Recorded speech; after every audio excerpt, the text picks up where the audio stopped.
आज हम लोगों को पढ़ना है हीली बोन की बत्तखें। हीली बोन की बत्तखें ये भी एक कहानी है जो अगे ने लिखी है। यानी इस कहानी के रचनाकार कौन है? अगे। अगे का पूरा नाम क्या है? सच्चिदानंद हीरानंद वात्स्यायन अगे। इनका जन्म कब हुआ था? 7 मार्च 1911 को, और इनकी मृत्यु कब हुई थी? 4 अप्रैल 1987 को। ये कवि भी एक साथ कवि भी हैं, शैलीकार भी हैं, कथा साहित्य को एक महत्वपूर्ण मोड़ देने वाले कथाकार भी हैं, ललित निबंधकार भी हैं, संपादक भी हैं और अध्यापक के रूप में भी इन्हें जाना जाता है। ठीक है। अब शैलीकार का मतलब क्या होता है? आपको पता होगा कि इन्होंने प्रयोगवाद का नाम, अगर आप लोगों ने कभी पढ़ा होगा, कविताएं पढ़ी होंगी, तो आप लोगों ने देखा होगा कि प्रयोगवाद की शुरुआत, जैसे कि आधुनिक हिंदी कविता को जब हम बांटते हैं तो भारतेंदु युग में बांटते हैं, उसके बाद छायावाद में बांटते हैं, फिर छायावाद के बाद क्या आता है, भारतेंदु युग के बाद द्विवेदी युग, जो कि द्विवेदी जी के नाम से शुरू होता है, फिर छायावाद, फिर प्रगतिवाद, फिर प्रयोगवाद, फिर नई कविता। तो जो प्रयोगवाद है, जो कविता साहित्य में, जो कविता के क्षेत्र में जो प्रयोगवाद जिसकी शुरुआत हुई, उसकी नींव किसने डाली? ये उसकी नींव डालने वाले अगे ही हैं। ठीक है। तो शैलीकार का यहाँ अर्थ, मैंने शैलीकार इसलिए बोला क्योंकि इन्होंने भाषा की शैली में बहुत बड़ा परिवर्तन किया था। इन्होंने पुराने जितने भी रूढ़ियां थी, जितने भी उपमान थे, उन सारे उपमानों को, सारी रूढ़ियों को जो अभी तक कवि प्रयोग करते हुए आ रहा था या साहित्यकार अपनी रचना में प्रयोग करता हुआ आ रहा था, उन सभी रूढ़ियों को इन्होंने क्या पुराना माना, अलग उनको उनके प्रयोग के प्रति इन्होंने अस्वीकृति दिखाई और इन्होंने एक नई शैली, एक नया उपमान के प्रयोग पर इन्होंने बल दिया, इसलिए इनको शैलीकार भी कहते हैं। तो इसलिए इन्होंने क्या क्या किया? कहानियां भी लिखी हैं, उपन्यास भी लिखा है, यात्रा वृतांत भी लिखा है। ये थोड़ा अलग अलग हो गया है, आप लोग इसको एक साथ मिलाकर देखेंगे। निबंध संग्रह भी लिखा है, आलोचना भी लिखी है इन्होंने, संस्मरण, डायरिया, विचार गद्य, नाटक, जीवनी आदि, इन सब की इन्होंने रचना की है। ये थे अगे। अब अगे अपनी कहानियों में, चूंकि आप ये हीली बोन की बत्तखें जो कहानी है, इसमें भी मूल रूप से दो पात्र उभर कर आते हैं। प्रथम कौन है? हीली बोन ईरवा। हीली बोन ईरवा कौन है? ये खासी एक ट्राइबल जो होता है, आपको पता होगा कि ये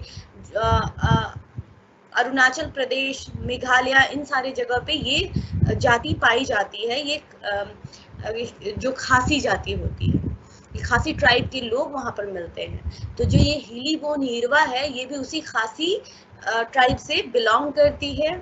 और दूसरे इसमें पात्र उभर कर आते हैं कैप्टन दयाल। कैप्टन दयाल कौन है? ये फौजी इंजीनियर है, फौज में इंजीनियर है, और वो इस कहानी में भी दिखाए गए हैं। तो मूल रूप से दो पात्र हैं।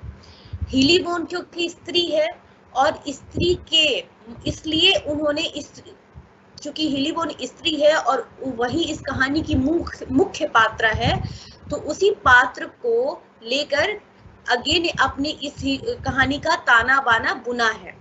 तो इसमें अगे ने क्या किया है, जो उनकी जितनी भी लगभग कहानियां हैं जिनमें स्त्री पात्र दिखाए गए हैं या स्त्री पात्रों को लेकर उनकी कहानियों की को उन्होंने अपना आगे बढ़ाया है, रचना किया है, उन सभी कहानियों में क्या होता है, हमेशा ही मध्यवर्गीय स्त्री के जीवन की घुटन को, ऊब को, पीड़ा को, एकरसता को, कुंठा को, संतरास को और परिवर्तनहीनता को उभारा गया है।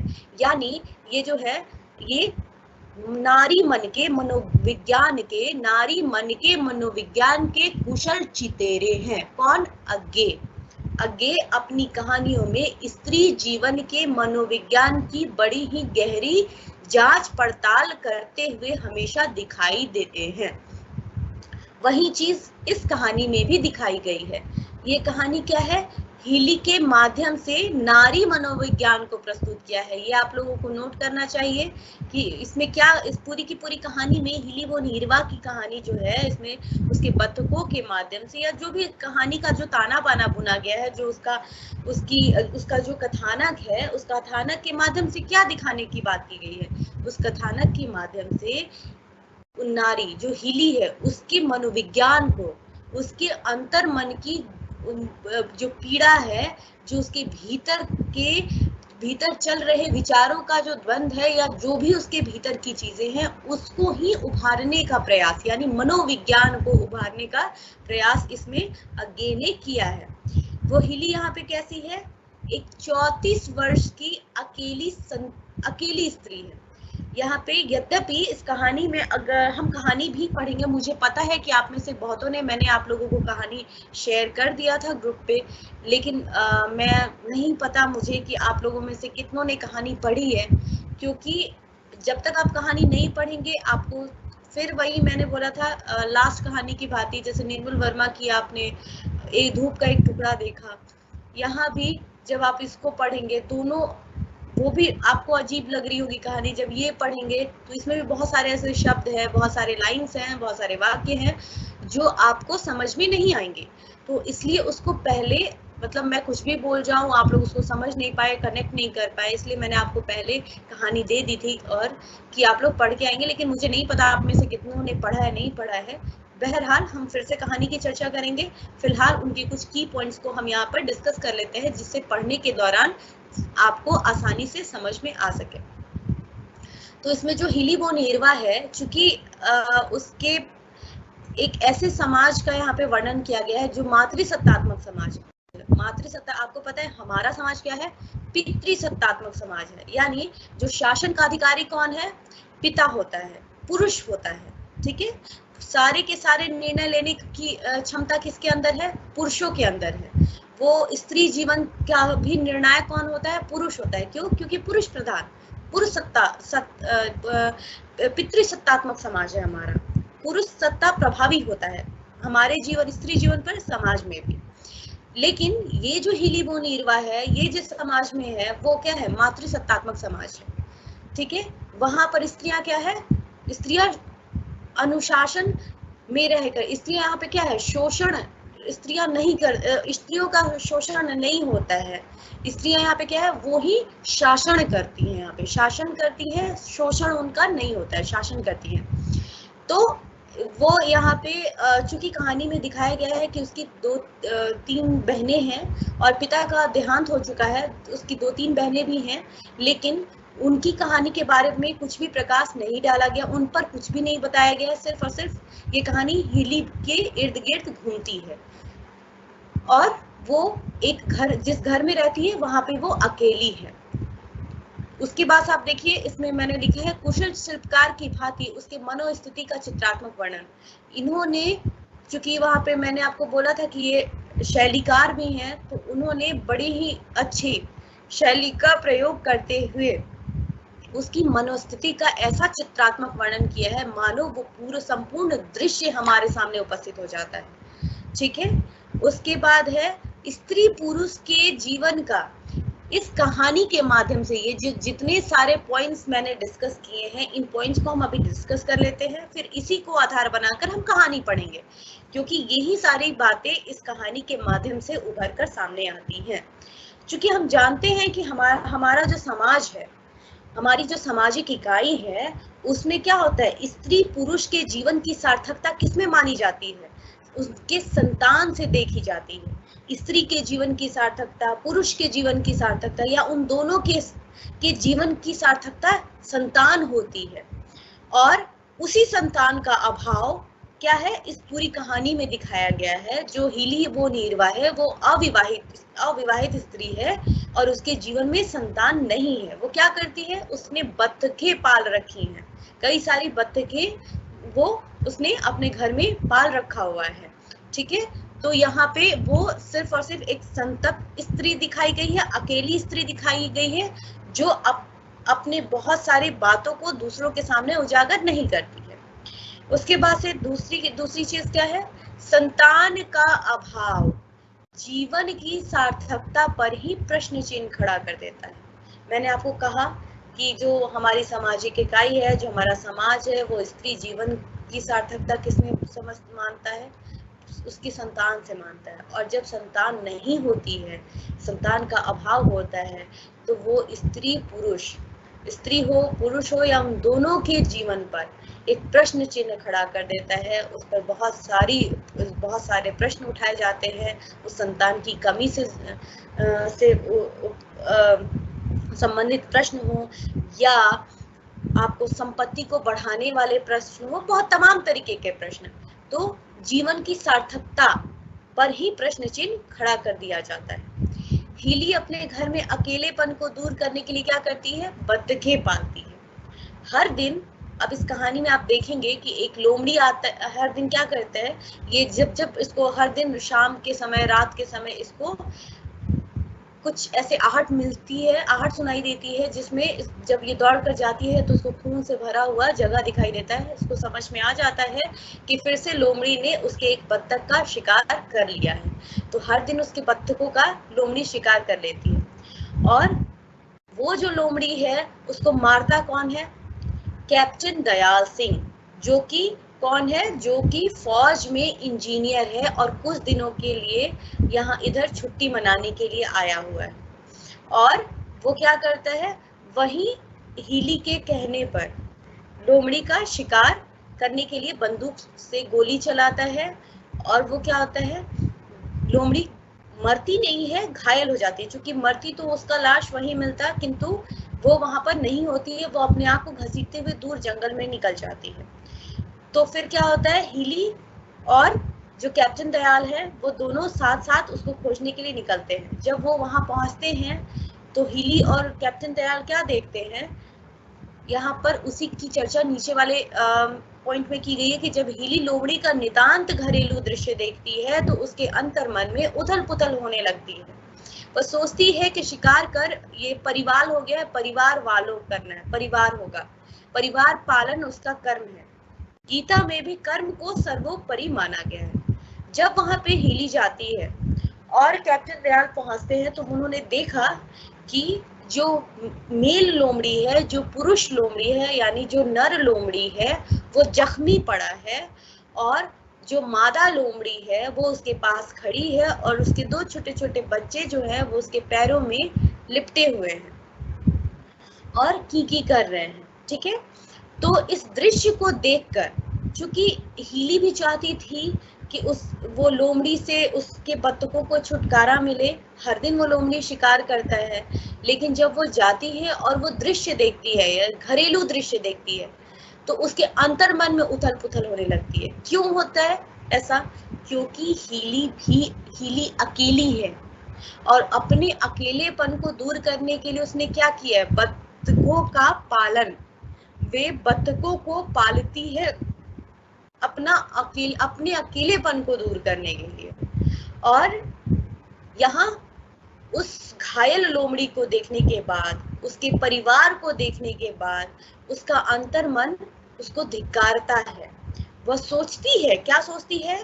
कि शिकार कर पालन उसका कर्म है। वो जो लोमड़ी है उसकी ये प्रवृत्ति ही ऐसी है कि वो शिकार करेगा। वो शिकार नहीं करेगा तो क्या उसके बच्चे बड़े हो पाएंगे, पलेंगे, उनको भोजन नसीब होगा? नहीं। अगर लोमड़ी शिकार नहीं करता है तो ना तो उसके बच्चों को खाना मिलेगा, ना ही उन लोगों को खाना मिलेगा। तो ये तो उसका धर्म है, ये इसका स्वभाव है, इसकी प्रवृत्ति है। और वो ये भी सोचती है कि गीता जो है, ये भी तो, वो गीता भी तो हमें कर्म का ही उपदेश देता है, उसमें भी कर्म को ही सर्वोपरि माना गया है।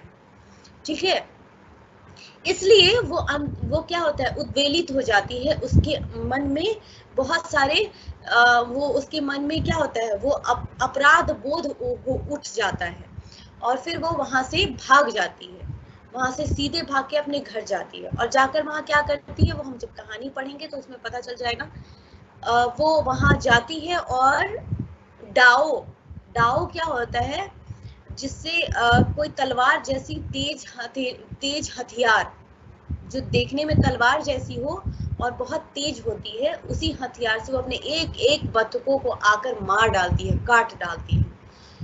और ये जो काटना है, इसी से हीली के चरित्र का उद्घाटन होता है, हीली के चरित्र का पता चलता है, उसकी मन स्थिति का पता चलता है, उसके मन के विचार उभर कर आते हैं। खैर, यहाँ पे जो पॉइंट है वो है जंगली पारिवारिकता के तहत अगर वह बतखे खाती है तो वह डाकू नहीं हो जाती। ठीक है, ये क्योंकि उसने लोमड़ी को क्या बोला है, डाकू शब्द का इस्तेमाल किया है।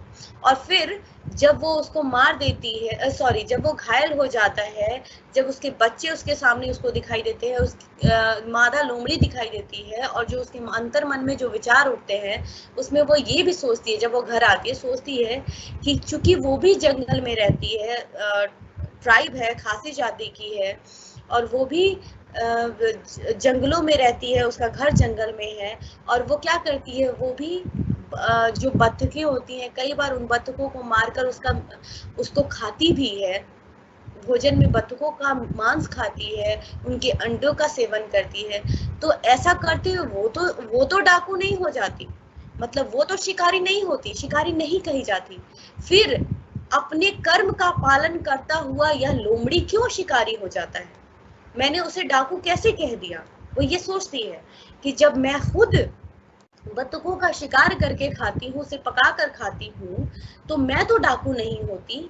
फिर ये लोमड़ी जो अपने परिवार का पालन पोषण करता है, भरण पोषण के लिए उस बतखों को मारता है, तो फिर भला वो डाकू कैसे हो गया, वो शिकारी कैसे हो गया। और इन्हीं सारे अंतर्द्वंदों, इन्हीं सारे विचारों से जूझती हुई वह अपने एक एक बतखों को दांव से काट देती है। फिर वो सोचती है कि मैं चलो ये तो सही है कि वो मारती है और वो डाकू नहीं हो जाती। क्यों डाकू नहीं हो जाती, क्योंकि ये भी अपने पेट के लिए उन बतखों को मारती है, और दूसरी तरफ वो जो लोमड़ी है वो भी अपने पेट के लिए ही अपने भरण पोषण के लिए ही, पेट को भरने के लिए ही वो उन बतखों का शिकार करता है। लेकिन जो कैप्टन दयाल है वो क्यों आए हैं, उसने दरअसल शुरू में ही आकर उसने ये बोला था कि वो यहाँ पर छुट्टियां मनाने आया है, और साथ ही साथ वो शिकार का भी शौक रखता है। तो इसीलिए सोचती है कैप्टन जो दयाल है वो तो शौक के लिए शिकार करता है, मैं भी अपने पेट के पालन के, मतलब अपने पेट के भरने के लिए, पेट को भरने के लिए, भरण पोषण के लिए, अपने भोजन के लिए बतखों का इस्तेमाल करती हूँ। दूसरी तरफ सेम यही स्थिति किसके साथ है, क्योंकि ये अकेली है, और वो जो लोमड़ी है वो अपने परिवार को पालने के लिए बतख खाता है, ले जाता है, उनका शिकार करता है। लेकिन जो कैप्टन दयाल है, दरअसल वो क्या है, वो शौकिया शिकार करते हैं।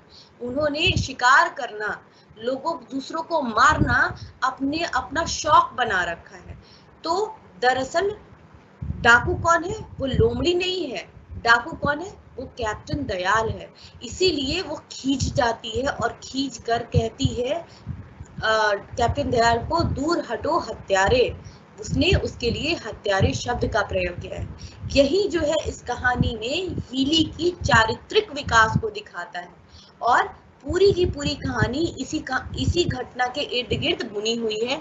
अब मैं बहुत तेजी से, यही आपका दरअसल पूरी की पूरी कहानी में यही उभर कर आता है।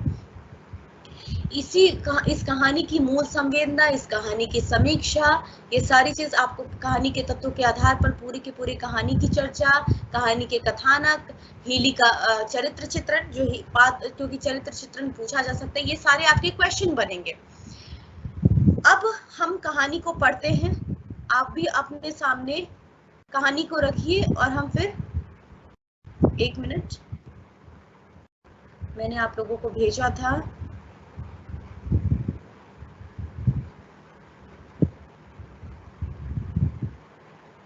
कहानी आप लोग साथ साथ पढ़ेंगे, मैं भी पढ़ती हूँ। हिलीबुन ने बुहारी देने का ब्रश पिछवाड़े के बरामदे के जंगल से टेक कर रखा और पीठ सीधी करके खड़ी हो गई। उसकी थकी थकी सी आंखें पिछवाड़े के गीली लाल मिट्टी के कई ढके किंतु साफ फर्श पर टिक गई।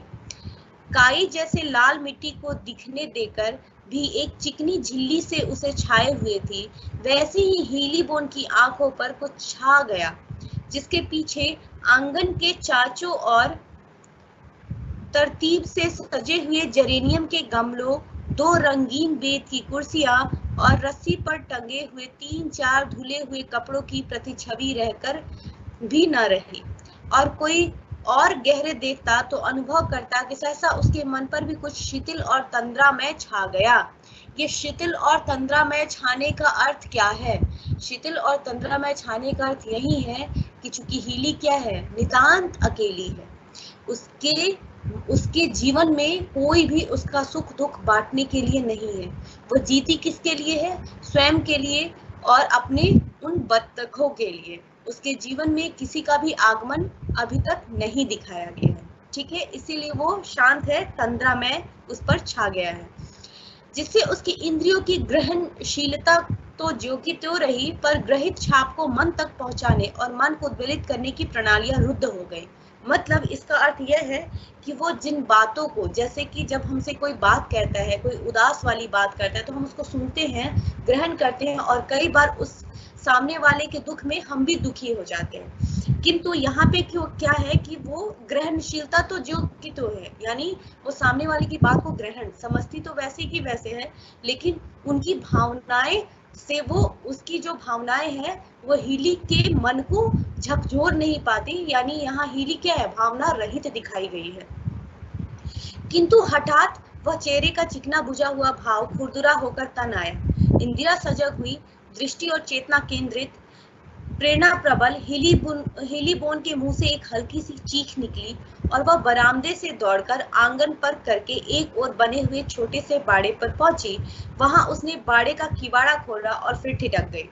लेकिन अभी ये अचानक से ऐसे दिखाई देती है, बिल्कुल शांत, तंद्रामय छाया हुआ, जिसके अंदर कोई भावनाएं नहीं है, किंतु अचानक से उसे कुछ महसूस होता है और वो सजग हो जाती है, उसकी इंद्रियां सजग हो जाती है, और वो कहाँ आती है, अपने बाड़े की तरफ आती है, और दरवाजा जब खोलती है तो क्या हो जाता है, ठिठक कर रह जाती है। एक और हल्की सी चीख उसके मुंह से निकल रही थी, पर वह अधबीच में रह रोहीन होकर सिसकती सी लंबी सांस बन गई। पिछवाड़े से कुछ ऊपर की तरफ पहाड़ी का रास्ता था। उस पर चढ़ते व्यक्ति ने वह अनोखी चीख सुनी और रुक गया। मुड़कर उसने हीली बोन की ओर देखा, कुछ झिझका, फिर जरा बढ़कर वाड़े के बीच में छोटे से बांस की फाटक को ठेलता हुआ भीतर आया और विनीत भाव से बोला, खूब अलाई। ठीक है, खूब अलाई क्या है, जैसे हम लोग राम राम कहते हैं, तो वहां पे जैसे हम लोग हेलो बोलते हैं, हाय बोलते हैं, राम राम कहते हैं, वहां पे खूब भलाई कहा जाता है। हीली बोन चौकी, खूब भलाई खासिया भाषा का राम राम है, किंतु यह उच्चारण परदेसी है और स्वर अपरिचित, अर्थात जिस इंसान ने हीली को खूब भलाई कहा था, जिसने उसको राम राम किया था, वह राम राम उसको वो जिस स्वर से उसने, मतलब जिस तरीके से कहा था, वो उसको अपरिचित लगा। उसको ऐसा महसूस हुआ कि ये इसके गांव का कोई रहने वाला नहीं है, कोई अनजान व्यक्ति है। यह व्यक्ति कौन है? फिर भी खसिया जाति के सुलभ आत्मविश्वास के साथ तुरंत संभल कर और मुस्कुराकर उसने उत्तर दिया, खूब लाई, और क्षण भर रुक कर फिर कुछ प्रश्न सूचक स्वर में कहा, आइए आइए। आगंतुक ने पूछा, मैं आपकी कुछ मदद कर सकता हूँ?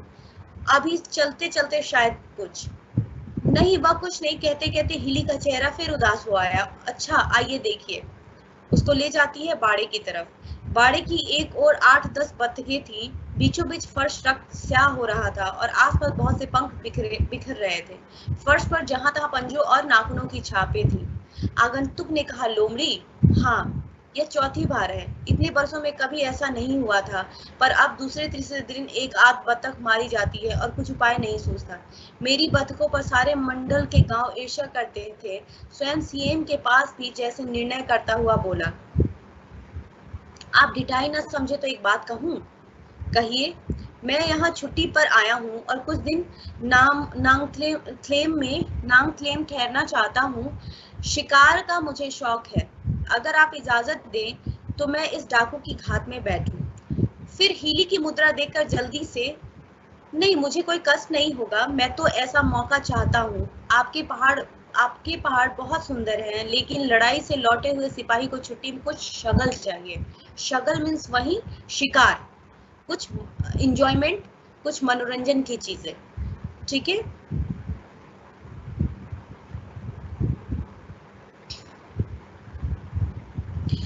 ठहरे कहाँ हैं? बंगले में। कल आया था, 5-6 दिन रहूंगा, सवेरे सवेरे घूमने निकला था, इधर ऊपर जा रहा था कि आपकी आवाज सुनी। आपका मकान बहुत साफ और सुंदर है। हीली ने एक रूखी सी मुस्कान के साथ कहा, हाँ, कोई कचरा फैलाने वाला जो नहीं है, मैं यहाँ अकेले रहती हूँ। ये क्या है? ये इसकी निरसता को दर्शाता है कि वो कितनी अकेली है। वो सिर्फ अकेले रहती है, उसके जीवन में कोई उसका साथी नहीं है, न माँ बाप है, न भाई बहन है, वो इस घर में अकेले रहती है। ठीक है, आगे है। आगंतुक ने फिर हीली को सिर से पैर तक देखा। एक प्रश्न उसके चेहरे पर झलका, किंतु हीली की शालीन और अपने में सिमटी सी मुद्रा ने जैसे उसे पूछने का साहस नहीं दिया। उसने बात बदलते हुए कहा, तो आपकी इजाजत है ना? मैं रात को बंदूक लेकर आऊंगा। अभी इधर आसपास देख लूं कि कैसी जगह है और किधर से किधर गोली चलाई जा सकती है। आप शौकिया आते हैं तो जरूर आइए, मैं इधर को खुलने वाला कमरा आपको दे सकती हूँ, कहकर उसने घर की ओर इशारा किया। नहीं नहीं, मैं बरामदे में ही बैठ लूंगा। ये कैसे हो सकता है? रात को आंधी बारिश आती है, तभी तो मैं कुछ सुन नहीं सकी रात। वैसे आप चाहे तो बरामदे में आराम कुर्सी भी डलवा दूंगी, कमरे में सब सामान है। हीली कमरे की ओर बढ़ी, मानो कह रही हो, देख लीजिए। यानी आप देख रहे हैं कि यहाँ पे हीली भी जो शिकारी है कैप्टन दयाल, उनकी बातों से सहमति रखती है, सहमत होती है कि हाँ, उसका शिकार किया जाना चाहिए। आगे देखिए, आपका नाम पूछ सकता हूँ? हीली वोन यीरवा। मेरे पिता सीएम के दीवान थे। मेरा नाम दयाल है, कैप्टन दयाल, फौजी इंजीनियर हूँ। बड़ी खुशी हुई, आइए अंदर बैठेंगे। धन्यवाद, अभी नहीं, आपकी अनुमति हो तो शाम को आऊंगा, खूब बुलाई। हीली कुछ रुकते स्वर में बोली, खूब बुलाई, और बरामदे में मुड़कर खड़ी हो गई। कैप्टन दयाल बाड़े में से बाहर होकर रास्ते पर हो लिए और ऊपर चढ़ने लगे, जिधर नई धूप में चीड़ की हरियाली दुरंगी हो रही थी और बीचों बीच में बुरुंश के गुच्छे, गहरे लाल फूल मानो कह रहे थे, पहाड़ के भी भीतर हृदय हैं, जंगल के भी हृदय हैं। ये पहाड़ के भी हृदय हैं, जंगल के भी हृदय हैं। क्या है ये? कहने का मतलब ये है कि यहाँ पे जितने भी, वो क्या था? कैप्टन दयाल शिकारी था, जो क्या करता है? जो हत्याएं करता है। किनकी? जंगली जानवरों की। और पहाड़ के भी हृदय, जंगल के भी हृदय, कहने का तात्पर्य यह है कि वे ये कहना चाहते हैं कि इनके पास भी अपनी भावनाएं हैं, शिकार करना अपराध है। दिन के पहाड़ की हरियाली काली दिखती है, ललाई आग सी दीप्त, पर सांझ के आलोक में जैसे लाल ही पहले काला पड़ जाता है। हिली देख रही थी बुरुष के वे इक्के दुक्के गुच्छे न जाने कहाँ अंधकार लीन हो गए, जबकि चीड़ के वृक्षों के आकार अभी एक दूसरे से अलग स्पष्ट पहचाने जा सकते हैं। क्यों रंग ही पहले बुझता है, फूल ही पहले ओझल होते हैं, जबकि परिपार्श्व की एक रूपता बनी रहती है। हीली का मन उदास होकर अपने में सिमट आया। सामने फैला हुआ नामथलेम का पर्वतीय सौंदर्य जैसे भाप बनकर उड़ गया। चीड़ और बुरंश, चट्टाने, पूर्व पुरुषों और स्त्रियों की खड़ी और पड़ी स्मारक शिलाएं, घास की टीलों सी लहरें, दूर नीचे पहाड़ी नदी का ताम्र मुकुट, मखमली चादर में रेशमी डोरे से झलकती हुई पगडंडी, सब मूर्त आकर पीछे हटकर तिरोहित हो गए। हीली की खुली आंखें भीतर को ही देखने लगी, जहां भावनाएं ही साकार थी और अनुभूतियां ही मूर्त। हीली के पिता उस छोटे से मांडलिक राज्य के दीवान रहे थे। हीली 3 संतानों में सबसे बड़ी थी, यानी ये 3 जो उसके पिता थे, उनकी 3 बच्चे थे, उन बच्चों में हीली सबसे बड़ी थी और अपनी दोनों बहनों की अपेक्षा अधिक सुंदर थी। खासियों का जाति संगठन स्त्री प्रधान है, सामाजिक सत्ता स्त्री के हाथ में है। मैंने बताया था स्त्री प्रधान समाज है, और वह अनुशासन में चलती नहीं, अनुशासन को चलाती है। हीली भी मानो नामथलेम की अधिष्ठात्री थी। नांगक्रेम के नृत्योत्सव में जब सभी मंडल के स्त्री पुरुष खासिया जाति के अधिदेवता नगाधिपति को बलि देते थे और उसके मर्त्य प्रतिनिधि अपने सीएम का अभिनंदन करते थे, तब नृत्य मंडली में हीली ही मौन सर्वसम्मति से नेत्री हो जाती थी।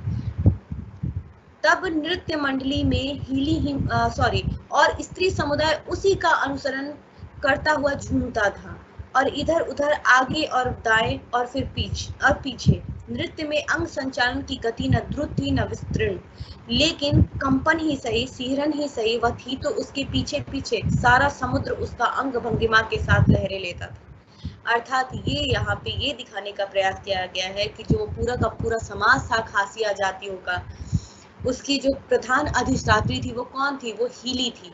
वो जैसी भी हो, क्योंकि स्त्री सत्तात्मक समाज है, और तो उसकी अधिष्ठात्री कौन थी? हीली थी। और लगभग सारा का सारा, सारी स्त्री जाति, सारा स्त्री समुदाय हीली के आदेशों का ही पालन करता था। उसी के अंग संचालन यानी नृत्य के पीछे पीछे सारा समाज, सारा समुदाय, स्त्री समुदाय क्या करता था? नृत्य करता था, उसी का अनुसरण करते हुए। यानी वो समाज की प्रतिनिधि कौन थी? हीली थी। एक नीरस सी मुस्कान हीली के चेहरे पर दौड़ गई। वह कई बरस पहले की बात थी। अब वह 34वां वर्ष बिता रही थी। हीली कितने साल की थी? 34 वर्ष की थी। 34 वर्ष तक होने के बाद, मतलब 34 साल से वो अपनी जिंदगी जी रही है बिना किसी साथी के। उसकी दोनों बहनें ब्याह करके अपने अपने घर रहती हैं, पिता नहीं रहे, और स्त्री सत्ता के नियम के अनुसार उनकी सारी संपत्ति सबसे छोटी बहन को मिल गई थी। अब आप ये देखिए, एक तरफ तो हीली को अधिष्ठात्री माना गया है कि वो इस समाज को लीड करती है, दूसरी तरफ लीड कर, जैसे कि हम जानते हैं कि जो हमारे समाज के ऊंचे सत्ते पर होता है, जो ऊंचे दर्जे पर होता है, जिसके अंदर, जिसके हाथ में सारे शासन की बागडोर होती है, जिसके हाथ में प्रशासन होता है, जो शासन चलाता है, लगभग संपत्ति उसके पास होती है, उसके पास कई सारे अधिकार होते हैं। किंतु हीली बड़ी होने के बाद, शासन होने के बाद, स्त्री समुदाय की अधिष्ठात्री होने के बाद भी उसके पास कुछ भी नहीं है, ना तो संपत्ति है, ना तो अधिकार है। और उसकी जो दो अन्य बहनें हैं उनकी शादी हो चुकी है और वो अपने अपने परिवार में रहती है, और ये अकेली है, इसने शादी नहीं की है। साथ ही साथ पिता से मिलने, पिता की जितनी भी संपत्ति थी वे उनकी दोनों छोटी बहनों को मिल गया है, इसे कुछ भी नहीं मिला।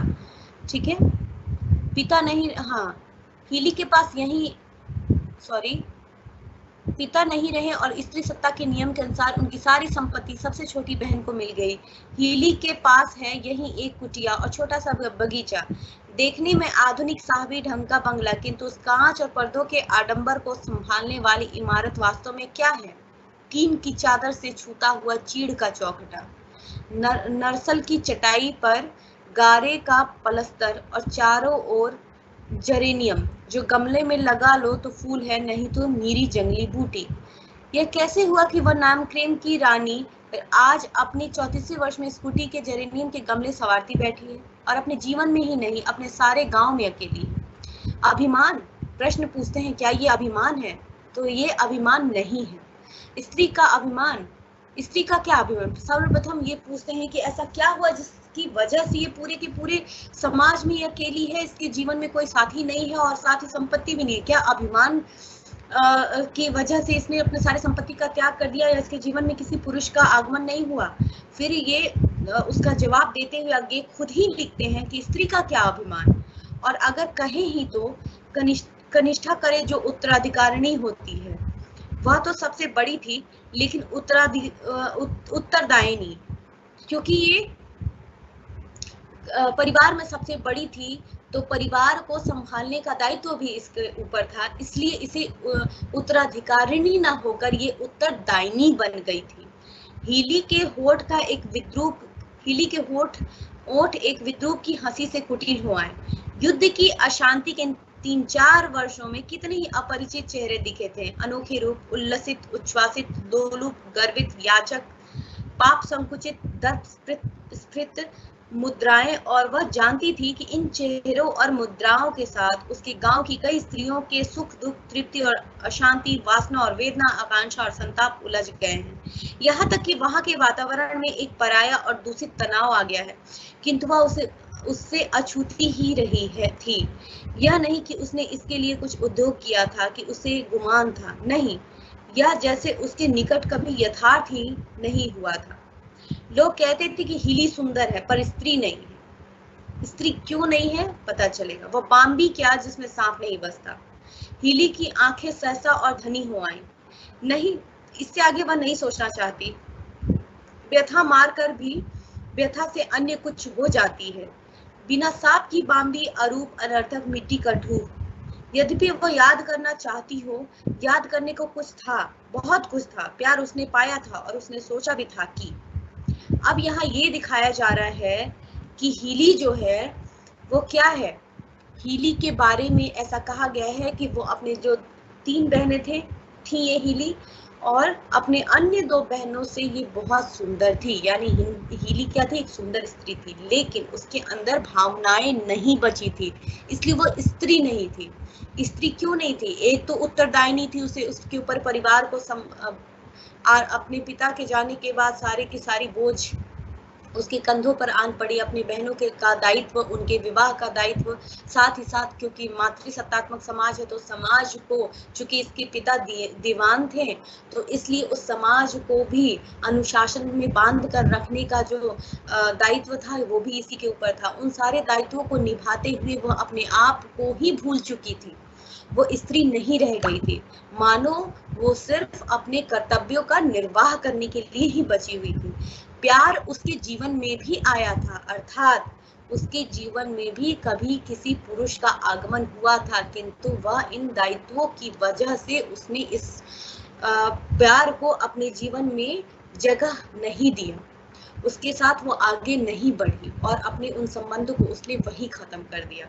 तो इसलिए उन सारे चीजों को सोचती हुई, उन कर्तव्यों को निभाती हुई, दायित्वों के बोझ का वहन करती हुई, मानो वह अब एक पत्थर की भांति बन गई थी, जिसके अंदर कोई भावनाएं नहीं थी, संवेदनाएं नहीं बची थी। इसीलिए यहाँ कहा गया है कि हीली क्या है, स्त्री नहीं है।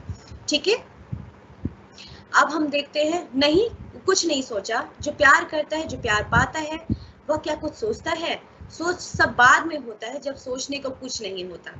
और अब वह बतखें पालती है, इतनी बड़ी इतनी सुंदर बतखें खासिया प्रदेश में और नहीं है, उसे विशेष चिंता नहीं है। बतखों के अंडों से इस युद्ध काल में 4-5 रुपए रोज की आमदनी हो जाती है, और उसका खर्च ही क्या है?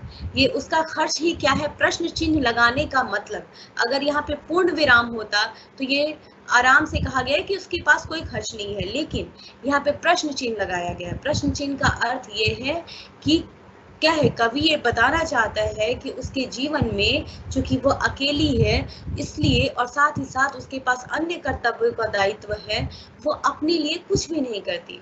उसके पास ऐसा क्या है जिसके लिए उसका खर्च बढ़ेगा? क्योंकि उसके साथ कोई भी नहीं है, वो अकेली है, तो उसके जीवन के निर्वाह के लिए सिर्फ और सिर्फ भोजन और कपड़े के अलावा और किस चीज की आवश्यकता होगी? उतने के लिए तो इसकी आमदनी हो ही जाती है उन बतखों के माध्यम से।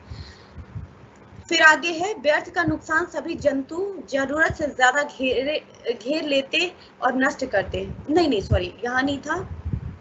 वह अच्छी है, सुखी है, निश्चित है लोमड़ी, किंतु वह कुछ दिन की बात है, उनका तो उपाय करना ही होगा।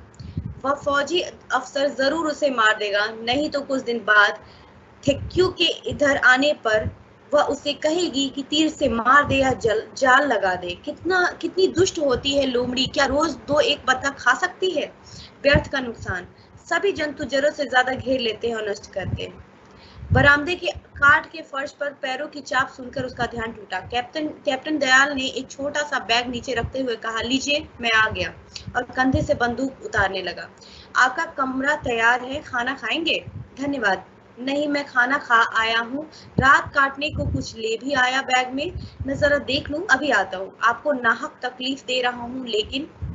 हीली ने व्यंग पूर्वक हंसकर कहा, इस घर में ना सही पर खासिया घरों में अक्सर पलटनिया अफसर आते हैं, यह नहीं हो सकता कि आपको बिल्कुल मालूम ना हो। ये व्यंग करके कहती है, क्योंकि वो कहता है कि मैं आपको नाहक परेशान कर रहा हूँ, और इस पर वो व्यंग करती है कि ऐसा है ही नहीं कि आप पहली बार आए हैं, पहले आगंतुक हैं, हमेशा किसी ना किसी फौजी अफसरों का यहाँ आना लगा ही रहता है। उसके घर में नहीं, बाकी अन्य घरों में भी, सारे गांव में भी कोई ना कोई आते रहते हैं, कभी शिकार के बहाने, कभी घूमने के बहाने। इसलिए उस पर व्यंग करती है कि आप तो इस तरीके से औपचारिकता निभा रहे हैं जैसे मानो कि इससे पहले कभी कोई आया ही ना हो। फिर उसके बाद है, कैप्टन दयाल खिसिया से गए, फिर धीरे धीरे बोले, नीचे वालों ने हमेशा पहाड़ वालों के साथ अन्याय ही किया है। समझ लीजिए कि पातालवासी शैतान देवताओं से बदला लेना चाहते हैं। हम लोग मानते हैं कि पृथ्वी और आकाश पहले एक थे, पर दोनों को जोड़ने वाली धमनी इंसान ने काट दी। तब से दोनों अलग हैं और पृथ्वी का घाव नहीं भरता। ठीक तो है। कैप्टन दयाल बाड़ी की ओर चले गए। हीली ने भी भीतर आकर लैंप जलाया और बरामदे में जलाकर जाकर रख दिया। फिर दूसरे कमरे में चली गई। रात में 2-2:30 बजे बंदूक की धाएं सुनकर हीली जागी और उसने सुना कि बरामदे में कैप्टन दयाल कुछ खटर पटर कर रहे हैं। शब्द से ही उसने जाना कि वह बाहर निकल गए हैं और थोड़ी देर बाद लौट आए हैं। तब वह उठी नहीं। लोमड़ी जरूर मर गई होगी और उसे सवेरे भी देखा जा सकता है, यह सोचकर फिर सो ही रहे। किंतु पाँव फटते न फटते वह फिर जागी। खासिया प्रदेश के बंगलों की दीवारें असल में तो केवल काठ के पर्दे की होते हैं। हीली ने जाना कि दूसरे कमरे में कैप्टन दयाल जाने की तैयारी कर रहे हैं। तब वह भी जल्दी से उठी। आग जलाकर चाय का पानी रख 1 मिनट।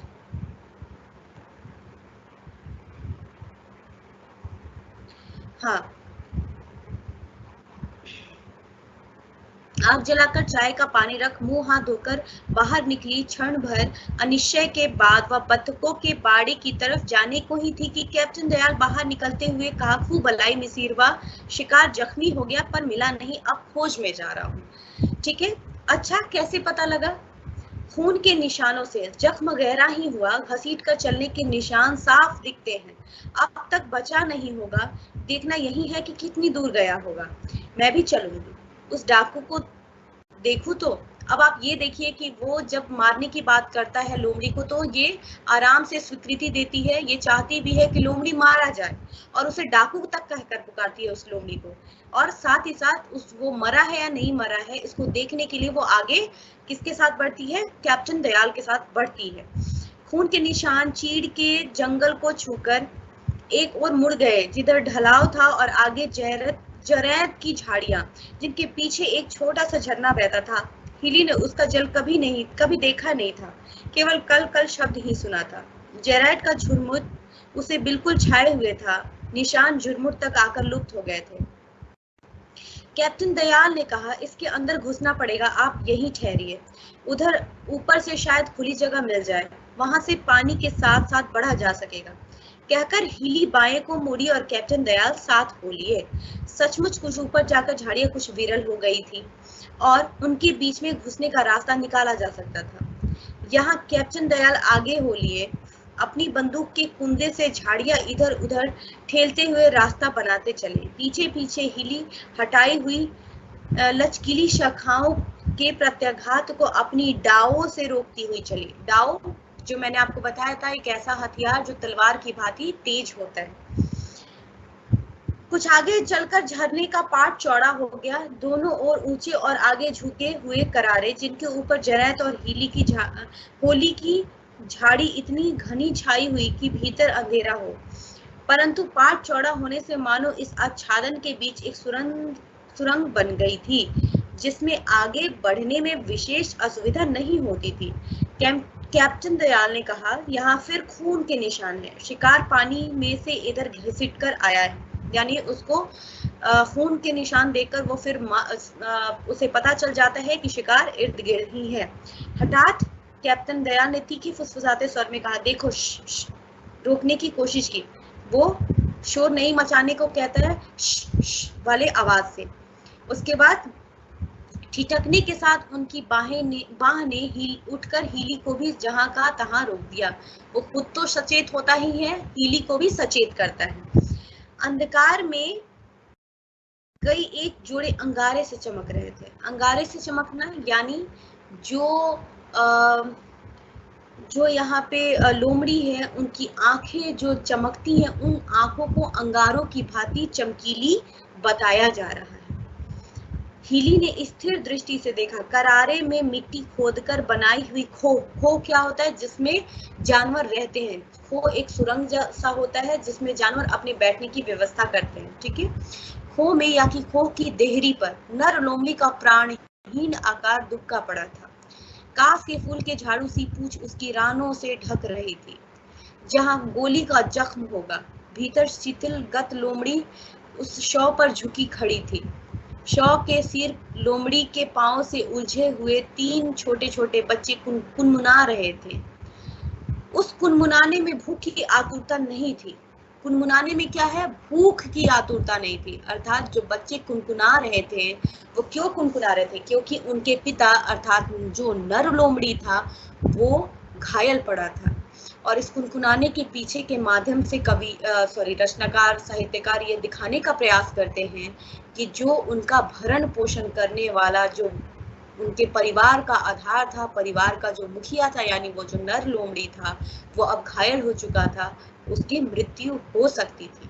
तो ऐसे में एक जब पिता का साया सर से उठता है, क्योंकि यहाँ पे क्या है, जो हिली थी उसके ऊपर भी उसके पिता का साया नहीं था और वो अकेले जीवन यापन कर रही थी और अपने जीवन का निर्वाह कर रही थी।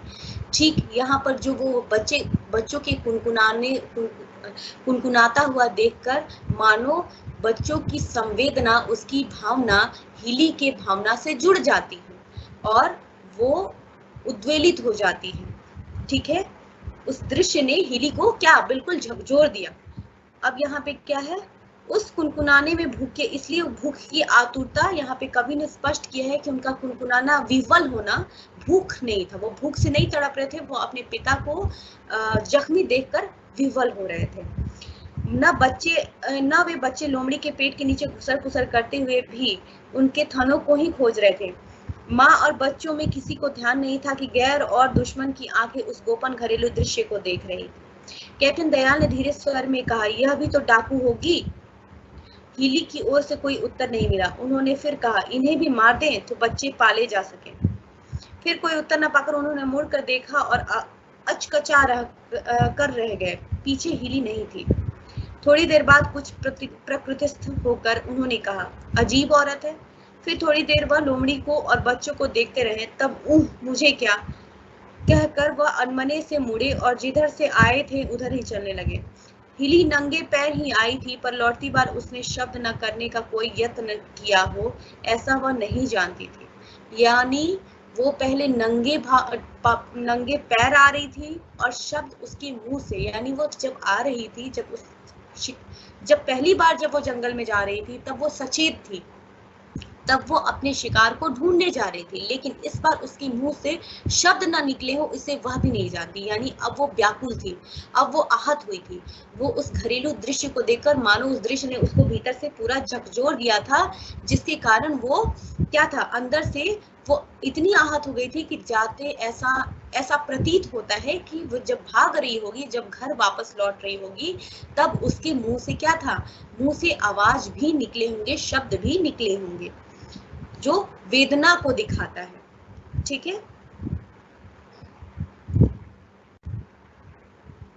झुरमुट के बाहर निकलकर वह उन्माद की तेजी से घर की ओर दौड़ी और वहां पहुंचकर सीधे बाड़े में घुस गई। उसके तूफानी वेग से चौंक कर बतखें पहले तो बिखर गई, पर जब वह एक कोने में जाकर बाड़े के सहारे टिककर खड़ी अपलक उन्हें देखने लगी, तब वे गर्दनें लंबी करके उचकती हुई से उसके चारों ओर जुट गई और क क क क करने लगी। वह अधैर्य हिली को छू न सका, जैसे चेतना के बाहर से फिसलकर गिर गया। यानी जो उनकी आवाज थी, जो वो प्रेम अपने मालकिन हिली के प्रति वो बतखें कर रहे थे, दिखा रहे थे, प्रदर्शित कर रहे थे, वो प्रेम मानो ये जो अधैर्य, यानी इसके अंदर ये इतनी विचलित हो गई थी, इतनी वेदना से भर गई थी कि उनका प्रेम मानो उसके भीतर अंतर मन को छू ही नहीं पा रहा था, वो ऊपर से ही फिसल जा रहा था। एक ढीठ बतख ने गर्दन से उसके हाथों को ठेला। हिली ने उसकी शून्य दृष्टि से हाथ की ओर देखा। सहसा उसका हाथ कड़ा हो आया, उसकी मुट्ठी डाव के हत्थे पर भींच गई। दूसरे हाथ से उसने बतख का गला पकड़ लिया और दीवार के पास खींचते हुए डाव के एक झटके से काट डाला। उसी अनदेखते अचूक निश्चय से उसने दूसरी बतख का गला पकड़ा, भींचे हुए दांतों से कहा, अभागिन, और उसका सिर उड़ा दिया। फिर तीसरी, फिर चौथी, पांचवी, 11 बार डाव उठी और खट के शब्द के साथ बाड़े का खंबा कांपा। फिर एक बार हीली ने चारों ओर नजरें दौड़ाई और बाहर निकल आ गई। बरामदे में पहुंचकर जैसे अपने को संभालने को खंबे की ओर हाथ बढ़ाया और लड़खड़ाती हुई उसी के सहारे बैठ गई। कैप्टन दयाल ने आकर देखा खंबे के सहारे पर एक अचल मूर्ति बैठी थी, जिसके हाथ लथपथ हैं किससे, खून से, और पैरों के पास खून से रंगी दाव पड़ी है। उन्होंने घबराकर कहा, यह क्या किया मिस ईरवा? और फिर उत्तर न पाकर उसकी आंखों का जड़ विस्तार लक्ष्य करते हुए उसके कंधे पर हाथ रखते हुए धीमे से, क्या हुआ हीली? हीली कंधा छिटक कर परे हटती हुई खड़ी हो गई और तीखेपन से थर्राती हुई आवाज से बोली, दूर हटो, दूर रहो हत्यारे। कैप्टन दयाल ने कुछ कहना चाहा पर अवाक ही रह गए, क्योंकि उन्होंने देखा हीली की आंखों में वह निर्व्यास सूनापन घना हो गया जो कि पर्वत का चिरंतन विजय सौंदर्य है। आपको मैंने ये सारी चीजें आपको पहले ही स्पष्ट कर दिया था कि इसमें एक हीली नाम की जो पात्र है वो पात्र अकेली है। पहले वो शिकार के लिए हाँ भरती है, फिर जब वो शिकार को देखने जाती है, वहां पे पारिवारिक दृश्य को देखती है, तो उसके अंदर अपराध बोध की भावना जाग उठती है और उससे वो उसके अंदर इतना ज्यादा वो भावना इतना प्रबल होता है कि उस भावना के आवेग को वो सह नहीं पाती और घर आ जाती है और साथ ही साथ अपने सारे बतखों को वो एक एक करके काट डालती है। ठीक है, ये बतखों को काट डालना, मार डालना, ये क्या दर्शाता है? ये दर्शाता है कि हीली को कहीं ना कहीं पछतावा था। इसलिए पछतावा था क्योंकि वो जानती है कि वो लोमड़ी गलत नहीं था। वो अपने पेट के को भरने के लिए, अपने परिवार के पालन पोषण के लिए, भरण पोषण के लिए ही उन बतखों का शिकार करता था। तो फिर भला वो डाकू कैसे हुआ? स्वयं वो खुद भी उन बतखों को का सेवन करती है, खाती है, तो वो भी तो डाकू नहीं होती। लेकिन यहाँ पे डाकू कौन है? वो हत्यारा कैप्टन दयाल, जो खाने के उद्देश्य से नहीं, अपने भरण पोषण के उद्देश्य से नहीं आया था, महज अपने एक मनोरंजन के उद्देश्य से ही वो इस जगह ठहरा हुआ था।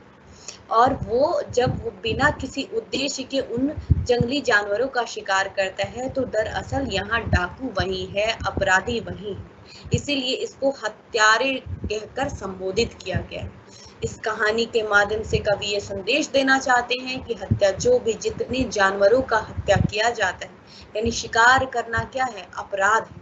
ठीक है, साथ ही साथ हीली की चारित्रिक विशेषता ही अंत में हीली प्रकार अपने बतखों को मारती है और जिस प्रकार उसको दूर रहो हत्यारे कहती है, वे उसके चारित्रिक विकास को दिखाता है कि वो क्या थी, जो चारित्रिक विकास जो अभी तक भावना रहित थी, जिसके अंदर भावना शून्य हो चुकी थी, जिसके अंदर भावनाएं नहीं थी, अब वो पूरी तरीके से भावना, क्योंकि वो भी एक स्त्री है, वो भी अपने परिवार के अभाव में जी रही है, और जब वो उन बच्चे को कुनकुनाते हुए देखती है तो मानो उसका दर्द सघन हो आता है और वो अपने आप को रोक नहीं पाती, उन भावनाओं से